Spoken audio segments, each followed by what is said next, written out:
कहानी की शुरुआत में हमें ह्योक नाम के एक पेशेंट को दिखाया जाता है जिसे जॉन्डिस के कारण हॉस्पिटल में एडमिट कराया जाता है। जिस हॉस्पिटल में वो एडमिट हुआ है वहाँ की नर्स और बाकी पेशेंट उससे ऐसे डर रहे होते हैं मानो उसे कोई छुआछूत की बीमारी हो। यहाँ तक कि जब उसके माँ बाप भी उससे मिलने आते हैं तो वो भी ग्लव्स और मास्क पहन कर आते हैं। इस पूरे हॉस्पिटल में सू नाम की नर्स इकलौती ऐसी इंसान है जो ह्योक को बुरा फील नहीं करवाती है। सू ह्योक को बहुत अच्छे से ट्रीट करती है। बातों ही बातों में उसे पता चलता है कि ह्योक एक इंजीनियर है और उसकी परमानेंट जॉब लग गई है। अगली सुबह नर्स ह्योक के पास के पर्दे को हटाती है, लेकिन वहीं मौजूद बाकी के पेशेंट उस पर्दे को वापस लगाने को कहते हैं। साथ ही कहते हैं कि ये इन्फेक्टेड है और हमें भी इन्फेक्टेड कर देगा, जिस पर नर्स कहती है तुम्हें इससे कोई भी खतरा नहीं है। नर्स ह्योक का फीवर चेक करती है और उसके सलाइन को किस करके वहाँ से चली जाती है। अब रात को ह्योक थोड़ा अच्छा फील करता है तो वो अपने सलाइन के साथ हॉस्पिटल में टहलने निकल जाता है, जहाँ वो सू को सिगरेट पीते हुए देख लेता है। तभी उसकी नजर सू के फिंगर रिंग पर पड़ती है, जिसे देख वो थोड़ा सैड हो जाता है, जिस पर सू उससे कहती है ये मेरी ग्रेजुएशन रिंग है। जिसके बाद ह्योक थोड़ा अच्छा फील करता है। तभी सू उसे कहती है कि उसे स्मोक करना पड़ता है क्योंकि उसे 8 घंटे की रोटेशनल शिफ्ट करनी होती है। इतने में वहाँ एक दूसरी नर्स आती है, जिसे देख सू सिगरेट को उल्टा करके ह्योक को डांटने लगती है और कहती है तुम्हें इस तरह से स्मोक नहीं करना चाहिए क्योंकि उसकी हालत बहुत ज्यादा खराब है। ह्योक को समझ नहीं आता कि आखिर सू को अचानक से क्या हो गया, लेकिन फिर भी वो चुपचाप रहता है। जिसके बाद वो उससे माफी मांगकर वहाँ से चला जाता है। अगले दिन सू ह्योक के पास आती है और उससे पिछली रात अपने इल्जाम को उस पर डालने के लिए माफी मांगती है, लेकिन ह्योक को उसकी हरकतों पर बुरा नहीं लगा था। तभी सू को इतनी ज्यादा भूख लग रही होती है कि वो बातों बातों में उसका सारा खाना खा जाती है और जब उसे एहसास होता है वो ह्योक से कहती है माफ करना, मुझे भूख लगी थी। ह्योक कहता है ठीक है, कोई बात नहीं, तुम खा सकती हो, पर वो वहाँ से चली जाती है। खैर, अब सू और ह्योक वेंडिंग मशीन के पास खड़े होते हैं। तभी सू उसे जैंग कहकर बुलाती है और साथ ही उससे पूछती है क्या उसे कोई परेशानी है। अगर वो उसे इस नाम से बुलाए और ह्योक हाँ में सिर हिलाता है। दरअसल उसका पूरा नाम जैंग ह्योक है। इसके बाद दोनों की बहुत अच्छी दोस्ती हो जाती है। फिर रात को जब जैंग आंखें खोलता है तो वो देखता है कि सू उसके बेड पर सर रखकर सो गई है। तभी अचानक से उसकी नींद खुलती है। वो घबराकर वहाँ से भाग जाती है क्योंकि उसे लगता है कि शायद वो बहुत देर से वहाँ सो रही थी। थोड़ी देर के बाद जब वो अपने स्पॉट पर सिगरेट पीने जाती है तो वो देखती है कि जैंग वहाँ सिगरेट पी रहा है। वो उसके ऊपर गुस्सा करने लगती है और उसे वहाँ सिगरेट पीने से मना करती है, साथ ही गुस्सा करके उसे वहाँ से भगा देती है। नेक्स्ट सीन में सू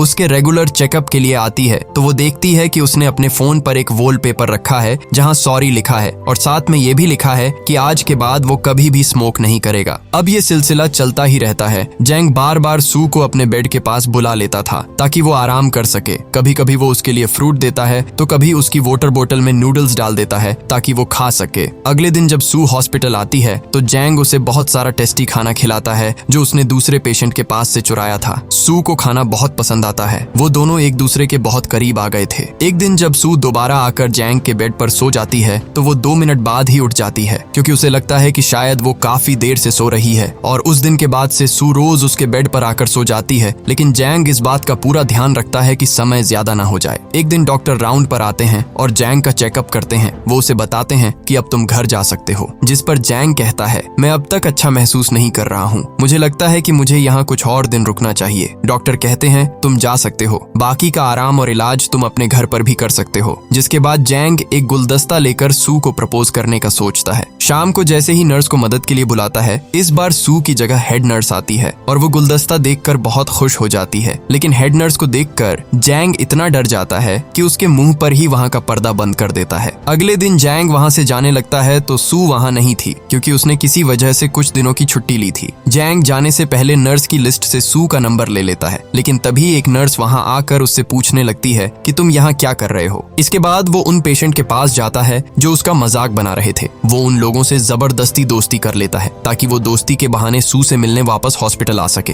जैंग ने सू के 7 नंबर ही नोट किए थे, इसीलिए वो उसके आगे लगने वाले सारे नंबर की एक लिस्ट बनाता है और अब तक वो इतने ज्यादा नंबर्स पर कॉल कर चुका है कि उसके पूरे घर की दीवारें नंबर से भर जाती हैं। काफी कोशिश करने के बाद फाइनली उसे सू का नंबर मिल जाता है, जहां सू उससे बोलती है कि तुम्हें मेरा नंबर कहां से मिला और तुमने मुझे फोन क्यों किया। जिस पर जैंग कहता है मैं तुम्हें पसंद करता हूं। उसके बातों को सुनने के बाद सू उससे कहती है कि मैं अपने घर में अकेली हूं, क्या तुम यहाँ आना चाहोगे। वो खुशी से इतना पागल हो जाता है कि तुरंत भागते हुए अपने डैड के कमरे में जाता है और उनकी कार की चाबी लेकर कार से सू के घर पहुंच जाता है। सू उसे अपने पास बैठाती है, लेकिन जैंग नोटिस करता है कि सू का मूड कुछ ठीक नहीं है, वो बहुत परेशान है, इसीलिए वो वहाँ से जाने लगता है। सू उससे कहती है, क्या मैं तुम्हें गले लगाकर सो सकती हूँ? जिसके बाद वो उसके साथ सो जाता है। और जब वो कुछ गलत हरकत करने की कोशिश करता है तो सू उससे कहती है, दोबारा ऐसी गलती मत कर देना। अगले दिन जब सू उठती है तो वो देखती है कि जैंग उसके घर का बल्ब बदल रहा है। जब वो किचन में जाती है तो उसे देखकर हैरानी होती है कि उसने उसके लिए ब्रेकफास्ट बना दिया है। इसके बाद वो रोने लगती है, फिर उसे किस करती हुई कहती है कि वो बहुत ज्यादा शुक्रगुजार है कि उसने उसके घर का बल्ब बदल दिया। अब दोनों छुप छुप कर मिलने लगते हैं और जैंग उससे मिलने रोज ही हॉस्पिटल जाने लगता है, साथ ही उसके घर की सफाई करता है और उसे अपने डेड की कार में घुमाने के लिए बाहर भी ले जाता है। जहाँ एक तरफ सू बहुत ज्यादा खूबसूरत है, वहीं जैंग एक मोटा लड़का है जिसे अपने ऊपर बिल्कुल भी कॉन्फिडेंस नहीं है। जब उसके माँ बाप को इस बारे में पता चलता है कि उसकी गर्लफ्रेंड है तो उन्हें इस बात पर भरोसा ही नहीं होता।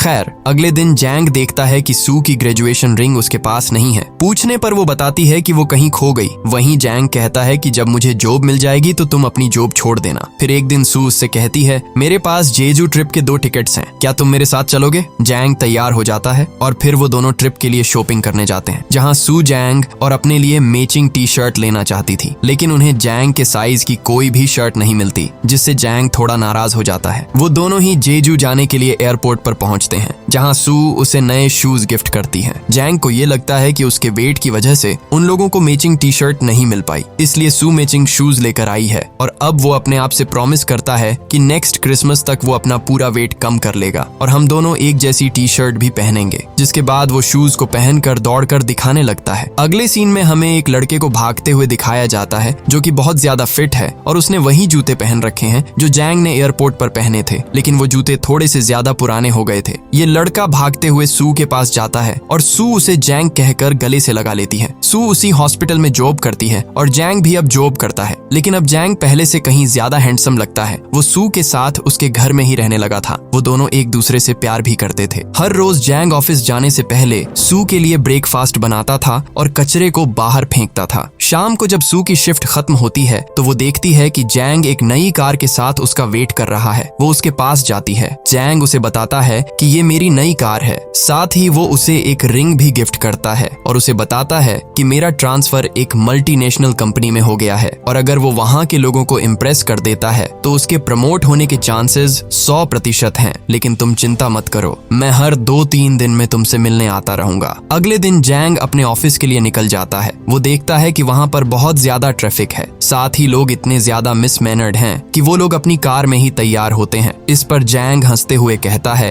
कि लोग जल्दी क्यों नहीं उठ सकते। जब जैंग अपने नए ऑफिस पहुंचता है तो वहाँ उसकी मुलाकात एक बहुत ही अजीब इंसान से होती है। जो इंसान उससे बात नहीं करता लेकिन इशारों में ही उसे उसके ऑफिस का एड्रेस बता देता है। जब वो ऑफिस पहुंचता है तो उसके बॉस जैंग को अपने न्यू टीममेट से मिलवाते हैं, क्योंकि उसी की तरह आज क्रिस्टल नाम की एक लड़की ने भी ज्वाइन किया था। हैरानी की बात ये थी कि दोनों एक ही प्रोजेक्ट पर साथ काम करने वाले थे, लेकिन क्रिस्टल जैंग के साथ बहुत ही बुरा बर्ताव करती है। शाम को ऑफिस खत्म करने के बाद जैंग जब अपने घर पहुंचता तो वो सू को क्रिस्टल नाम की उस लड़की के बारे में बताता रहता था, जिस पर सू उसे अपने ऑफिस के लोगों को इम्प्रेस करने की सलाह देती है। इसलिए वो अगले दिन सबके लिए कॉफी लेकर जाता है, लेकिन इस बार भी क्रिस्टल उसका पीछा नहीं छोड़ती और इससे पहले कि वो कॉफी नीचे रखता वो उसके हाथ से कॉफी लेकर सबको डिस्ट्रीब्यूट करना शुरू कर देती है, जिससे सबको ये लगता है कि कॉफी क्रिस्टल लेकर आई है। खैर, अब जैंग घर जाता है तो सू उससे बात करने की कोशिश करती है, लेकिन वो क्रिस्टल से इतना ज्यादा ऑब्सेस्ड हो गया था कि उसे सू दिखाई भी नहीं दे रही। सू उससे बात करते हुए उसे अपने एक पेशेंट के बारे में बताने लगती है, लेकिन जैंग ये कहकर उसे रोक देता है कि वो बहुत ज्यादा इरिटेटेड है और वो इस टाइम कुछ भी सुनना नहीं चाहता। खैर, अब सू और जैंग ने एक दूसरे से ये वादा किया था कि वो अपना हर क्रिसमस जेजू आइलैंड पर ही मनाएंगे। जब सू उसे टिकट बुक करने के लिए कहती है तो जैंग इस बात पर भी इनकार कर देता है और वो उससे कहता है कि इस बार वही मैनेज कर ले, क्योंकि मेरे पास वर्कलोड बहुत है। अगले दिन सारे एम्प्लॉयज अपने अपने डिजाइन को क्लाइंट के सामने पेश करते हैं। क्लाइंट को डिजाइन बहुत पसंद आता है, लेकिन वो कहता है प्रोजेक्ट का जो पिलर है उसका डिजाइन भार को नहीं झेल पाएगा। जिसके बाद क्लाइंट उन लोगों को ब्रिज रिडिजाइन करने को कहती है और वो जैंग से डिजाइन को पर्सनली चेक करने को भी कहती है। अब जैंग क्रिस्टल को ठीक वैसे ही इरिटेट करने लगता है जैसा वो उसे कर रही थी। वो उसके सारे डिजाइन में खामियां निकालने लगता है, उसे डेडलाइंस से पहले काम खत्म करना था, इसीलिए वो रात भर वहां रुककर काम करने का डिसाइड करती है। क्रिस्टल को हराकर जैंग को इतनी ज्यादा खुशी मिलती है कि घर जाकर वो सू को किस करते ही उसके गोद में सो जाता है। वो उससे सिर्फ इसी के बारे में बात करता रहता है। जैंग के बदले के बाद क्रिस्टल की जिंदगी नरक बन जाती है। जैंग और बाकी के सब लोग जहां घर चले जाते हैं, वहीं क्रिस्टल ऑफिस में ही पड़ी रहती है। वो दिन रात इसी प्रोजेक्ट पर काम करती रहती है, लेकिन उसके सारे मॉडल फेल हो जाते हैं। वो ऑफिस में ही खाती पीती और बिना नहाए धोए वहीं पर सो जाती है और उसकी ऐसी हालत देखकर जैंग को भी उस पर तरस आ जाता है। वो नया मॉडल बनाने में उसकी मदद करता है और वो दोनों मिलकर बहुत ज्यादा अच्छा काम करते हैं। लेकिन जैंग इस समय इतना ज्यादा बिजी हो जाता है कि सू के मैसेजेस तक का रिप्लाई नहीं करता। वो सू से वादा करता है कि आज वो जल्दी घर वापस आ जाएगा, लेकिन ऑफिस में उनकी सक्सेस पार्टी थी जहां क्रिस्टल ने बहुत ज्यादा शराब पी ली होती है। इसीलिए जैंग उसको संभालने में इतना ज्यादा बिजी हो जाता है कि वो घर लेट पहुंचता है। जैंग के घर पहुंचते ही सू उसे घर का बल्ब चेंज करने को कहती है, लेकिन जैंग इतना ज्यादा थक चुका था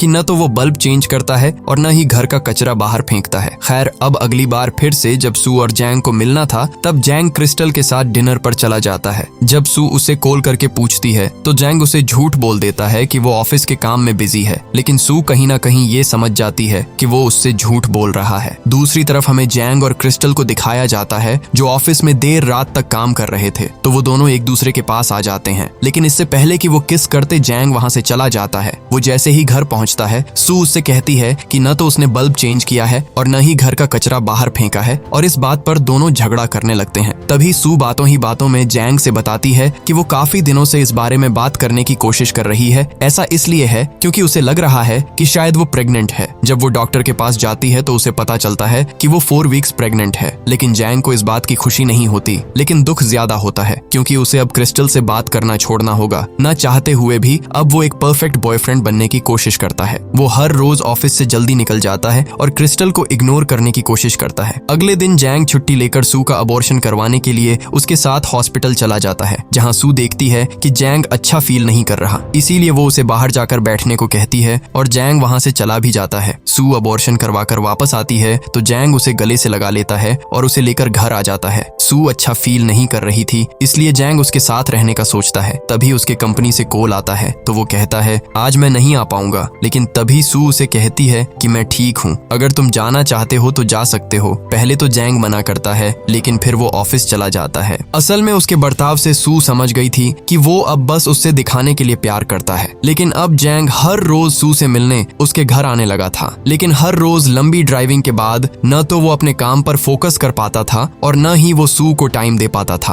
वो बस घर आता और सो जाता था। ऑफिस में भी वो स्लीपी फील करता था। वहीं क्रिस्टल भी उसके क्लोज आने की कोशिश करती थी, लेकिन वो उसे इग्नोर कर रहा था। इसके बाद वो हर रोज एक परफेक्ट बॉयफ्रेंड की तरह बिहेव करता है। वो सू के साथ जितना बोर फील करता था, उससे कहीं ज्यादा हैप्पी वो क्रिस्टल के साथ रहता था। एक दिन लीसू के साथ शॉपिंग करने जाता है, जहां वो बातों बातों में उसे क्रिस्टल कह देता है, जिसके बाद सू उससे पूछती है कि ये क्रिस्टल कौन है, जिस पर जैंग कहता है तुम्हें क्या लगता है कि मैं तुम्हें चीट कर रहा हूँ? मैं क्या उसके साथ सोता हूँ? वो बस मेरे साथ ऑफिस में काम करती है। सू कहती है क्या मैं तुम्हें बेवकूफ लगती हूँ? मुझे क्या समझ में नहीं आता? जैंग कहता है अगर ऐसा होता तो क्या मैं इतनी दूर से तुमसे मिलने यहाँ नहीं आता? सू कहती है मैं तुम्हारे साथ जबरदस्ती करती हूँ, तब तुम यहाँ आते हो और आकर करते ही क्या हो, बस आते हो, खाते हो और सो जाते हो। मुझे अपने बच्चे के लिए बहुत बुरा लगता है, मैंने तुम्हारी वजह से उसे खो दिया। जिसके बाद जैंग गुस्सा हो जाता है और कहता है कि क्या वो मेरे अकेले की गलती थी। वो सू को उसके घर पर ड्रॉप करता है और अपनी कार लेकर वहां से गुस्से में चला जाता है। दोनों का बुरी तरह से ब्रेकअप हो जाता है, जिसके बाद जैंग ट्रेन में ट्रेवल करने लगता है और सू उसकी रिंग भी वापस कर देती है। इस बार देर रात तक काम करते करते जब क्रिस्टल और जैंग एक दूसरे के पास आते हैं तो जैंग अपने आप को रोकता नहीं और उसे किस कर लेता है। दोनों अब साथ में एक कपल की तरह रहने लगते हैं और साथ में बहुत सारा वक्त बिताते हैं, लेकिन फिर भी ऐसा कुछ है जो जैंग भुला नहीं पा रहा। उसे अब भी सू की याद सताती है और वो उसे बहुत मिस करता है। जेजू का वो ट्रिप जो सू ने अपने और जैंग के लिए प्लान किया था, उसने वो ट्रिप भी कैंसिल नहीं किया था। जैंग का भी नाम उसमें है, इसलिए उसे बार बार टेक्स्ट्स आते रहते हैं। रात को कंपनी के बॉस काम कंप्लीट होने की खुशी में सबको पार्टी देते हैं, जहां वो जैंग से रिलेटेड एक गाना गाने लगते हैं। क्रिस्टल कहती है कि प्रोजेक्ट के पूरा होने के बाद मैं अपनी बाकी की स्टडी के लिए अब्रॉड जाने वाली हूँ। कुछ देर बाद वो वॉशरूम चली जाती है। तभी जैंग अपने मोबाइल को चेक करता है। वो सू के स्टेटस को देखता है तो उसे पता चलता है कि वो क्रिसमस पर जेजू जा रही है। जैंग को लगता है कि वो एयरपोर्ट पर जेजू जाने के लिए उसका इंतजार कर रही होगी, इसीलिए वो अपने ऑफिस में जाता है और सू की रिंग को ले लेता है जिसे उसने वापस ले लिया था, और वो रिंग लेकर भागता हुआ केब लेकर एयरपोर्ट पहुंचता है। एयरपोर्ट पर वो सू को देखने के बाद उसकी तरफ भागने लगता है, लेकिन दौड़ते दौड़ते वो किसी से टकरा जाता है। वो जिससे टकराया था वो भी जैंग ही था। सू वहां आकर जैंग को देखती है और फिर उसे दूसरा जैंग भी वहीं दिखाई देता है। दरअसल यहाँ 2 जैंग थे। मोटे वाले जैंग से सू 3 महीने पहले मिली थी, जबकि पतले वाले जैंग से वो 7 महीने पहले हॉस्पिटल में ही मिली थी जब उसका पैर टूट गया था। पतले जैंग और सू ने जेजू जाने का प्लान किया था, लेकिन नई कंपनी में जाने के बाद जब पतला जैंग क्रिस्टल के करीब हो गया